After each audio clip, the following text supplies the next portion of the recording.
خب بچه ها میخوایم بریم سراغ انبه گلاسه.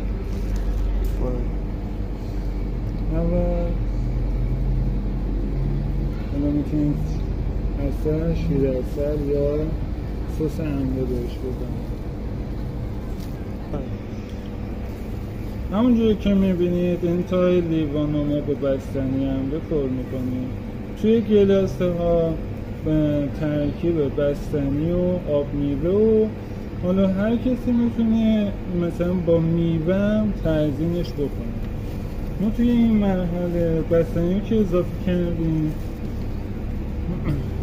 بهش آب انبه طبیعی رو نه از این شرکتی اضافه میکنیم به این مواد.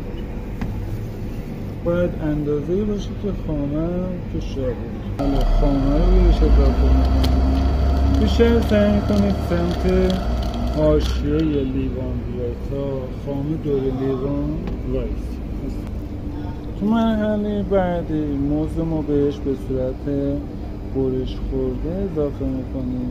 ما میتونیم از آناناس برای تزیینش استفاده بکنیم به این صورت و حالا برای روش هم میتونیم پشمک بذاریم. حالا تزیینات میتونیم از اسمارتیس استفاده بشه.